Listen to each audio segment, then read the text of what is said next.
Hi viewers, welcome to Telugu what. బుల్లితెరపై most waited reality show ఏదైనా ఉంది అంటే అది ఖచ్చితంగా బిగ్ బాస్. ఇప్పటి వరకు తెలుగులో 8 సీజన్స్ అయితే కంప్లీట్ చేసుకుంది బిగ్ బాస్. ఇప్పుడు సీజన్ 9 అయితే వచ్చేసింది. అది కూడా సెప్టెంబర్ 7న రిలీజ్ చేసేసారు మేకర్స్. ఇక ఈసారి ఊహకందని మార్పులు, ఊహకందని మలుపులతో ఈ షో సాగబోతుందని ముందు నుంచే చెప్పుకొచ్చాడు నాగార్జున. అయితే మీరెంతగానో అభిమానించే సెలబ్రిటీలు ఓవైపు అయితే, సత్తా చూపించే సామాన్యులు మరోవైపు అంటూ బిగ్ బాస్ సీజన్ 9 అయితే గ్రాండ్గా లాంచ్ చేశారు. ఈసారి అందరికీ పరీక్షలు తప్పవని ముందే మనకు అర్థమైపోతుంది కూడా. అయితే ఈసారి సెలబ్రిటీలతో పాటు 6 సామాన్యులకు కూడా బిగ్ బాస్ హౌస్లోకి ఛాన్స్ ఇచ్చారు. మొత్తం 15 మంది కంటెస్టెంట్స్ హౌస్లోకి అడుగు పెడితే అసలు వాళ్ళు ఎవరు ఏంటి అనేది ఈ వీడియోలో చూద్దాం. మొదటి కంటెస్టెంట్గా సీరియల్ నటి తనూజ పుట్టస్వామి అయితే అడుగుపెట్టింది. ముద్దమందారం సీరియల్ ద్వారా తెలుగు ప్రేక్షకులకు చాలా దగ్గరైంది. మొన్నటి వరకు స్టార్ మాలో కుకో విత్ జాతిరత్నాలు షోలో కూడా పాల్గొంది. అండ్ బిగ్ బాస్ హౌస్లోకి వస్తున్న విషయం తన తండ్రికి చెప్పలేదని చెప్పడంతో, ఇక బిగ్ బాస్లోకి ఎంట్రీ ఇస్తున్న విషయం తన తండ్రికి చెప్పలేదని తను చెప్పడంతో మా అమ్మ ఇలా చూసుకుంటామని అభయం ఇచ్చారు నాగార్జున. ఇక రెండవ కంటెస్టెంట్గా ఒకప్పటి Tollywood heroine Asha Saini alias Flora Saini అడుగుపెట్టారు. నువ్వు నాకు నచ్చావు, నరసింహనాయుడు, చాలా బాగుంది వంటి చిత్రాలతో జనాలకు దగ్గరైంది తను. ఇక చాలా కాలంగా సినిమాలకు దూరంగా ఉన్న ఆమె ఇప్పుడు బిగ్ బాస్ షోతో ఎంట్రీ ఇచ్చేసింది. ఇక మూడవ కంటెస్టెంట్ పవన్ కళ్యాణ్ పడాల, సోల్జర్ కళ్యాణ్ అని కూడా పిలుస్తూ ఉంటారు. బిగ్ బాస్ షో కోసం ఆర్మీ ఉద్యోగానికి సెలవు పెట్టి అగ్ని పరీక్షలో పాల్గొన్నాడు. చివరకు విజేతగా నిలిచి బిగ్ బాస్ హౌస్లోకి అడుగుపెట్టిన ఫస్ట్ కామనర్గా నిలిచిపోయాడు.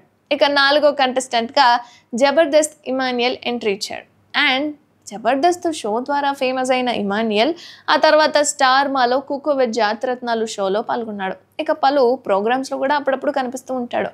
ఇక ఐదో కంటెస్టెంట్గా కొరియోగ్రాఫర్ సృష్టి వర్మ అడుగుపెట్టింది.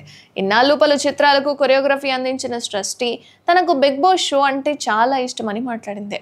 ఇక ఆరవ కంటెస్టెంట్ ఎవరు అంటే కామనర్ అనమాట, హరిత హరీష్ అలియాస్ మాస్క్ మ్యాన్. అగ్ని పరీక్ష జ్యూరీ మెంబర్ అయిన బిందు మాధవి ఆయన పేరును ఎంపిక చేసింది. జీవితంలో తాను ఒత్తిడిలో ఉన్నప్పుడు బిగ్ బాస్ తనకు ఊరటనిచ్చిందని అన్నారు. అండ్ ఇక ఏడవ కంటెస్టెంట్ సీరియల్ నటుడు భరణి. శ్రవంతి సీరియల్ ద్వారా ఫేమస్ అయ్యారు ఆయన. ఇక ఆ తర్వాత ఎన్నో చిత్రాల్లో సహాయ నటుడిగా కనిపించారు కూడా. అయితే ఆయన రావడంతోనే బాక్స్తో వెళ్లేందుకు బిగ్ బాస్ అడ్డు చెప్పారు. ఇక పర్సనల్ వస్తువులు తీసుకెళ్లడం కుదరదని బిగ్ బాస్ చెప్పడంతో తిరిగి వెళ్ళిపోయారు కూడా. కానీ కాసేపటికి తిరిగి మళ్ళీ వచ్చేశారు. ఆ తర్వాత తన దగ్గర ఉన్న బాక్స్లో ఉన్న చైన్ చూపించాడు. 8వ కంటెస్టెంట్గా జబర్దస్త్ ఫేమ్ రీతు చౌదరి ఎంట్రీ ఇచ్చింది. ఎన్నాళ్ళు పలు షోలు ప్రోగ్రామ్స్ ద్వారా పాపులర్ అయింది ఆమె. ఇక్కడ బిగ్ బాస్ హౌస్లోకి ఎంట్రీ ఇచ్చింది. చూడాలి మరి ఏ విధంగా ప్రదర్శన చేస్తుంది అనేది. ఇక 9వ కంటెస్టెంట్గా మరో కామనర్ డీమాన్ పవన్ ఎంట్రీ ఇచ్చాడు.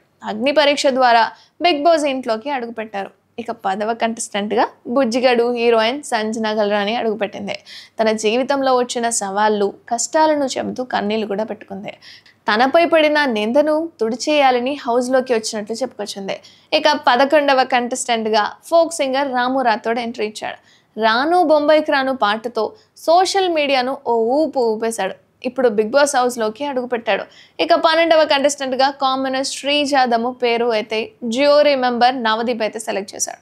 తాను ఎప్పుడూ విజేత స్థానానికే లక్ష్యం పెట్టుకున్నట్లుగా చెప్పుకొచ్చింది. ఇక 13వ కంటెస్టెంట్గా టాలీవుడ్ కమీడియన్ సుమన్ శెట్టి ఎంట్రీ ఇచ్చాడు. జయన్ సినిమాతో మొదలైన ఆయన ప్రయాణం ఆ తర్వాత తెలుగు, కన్నడ, మలయాళం, భోజ్పురి చిత్రాల్లో నటించేలా చేసిందని చెప్పుకొచ్చాడు. ఇక 14వ కంటెస్టెంట్గా సామాన్యుల కేటగిరీ నుంచే ప్రియా శెట్టి ఎంపికైంది. ఆమెను ఆడియన్స్ ఓటింగ్ ద్వారా సెలెక్ట్ చేశారట. ఇక చివరిగా యాంకర్ శ్రీముఖి వచ్చి జ్యూరీ మెంబర్ అభిజిత్ ఎంపిక ప్రకారం కామనర్ మర్యాద మనీష్ను 15వ కంటెస్టెంట్గా హౌస్లోకి అయితే పంపించారు. చూడాలి మరి ఈ 15 కంటెస్టెంట్స్ ఏ విధంగా ఆడతారు అని. ఎందుకంటే ఇప్పటి వరకు సెలబ్రిటీలు మాత్రమే ఉన్నారు. అండ్ వీళ్ళతో పాటుగా ఇప్పుడు కామనర్స్ కూడా ఎంట్రీ ఇచ్చారు కాబట్టి పోటాపోటీ బాగానే ఉంటుందని అర్థమైపోతుంది.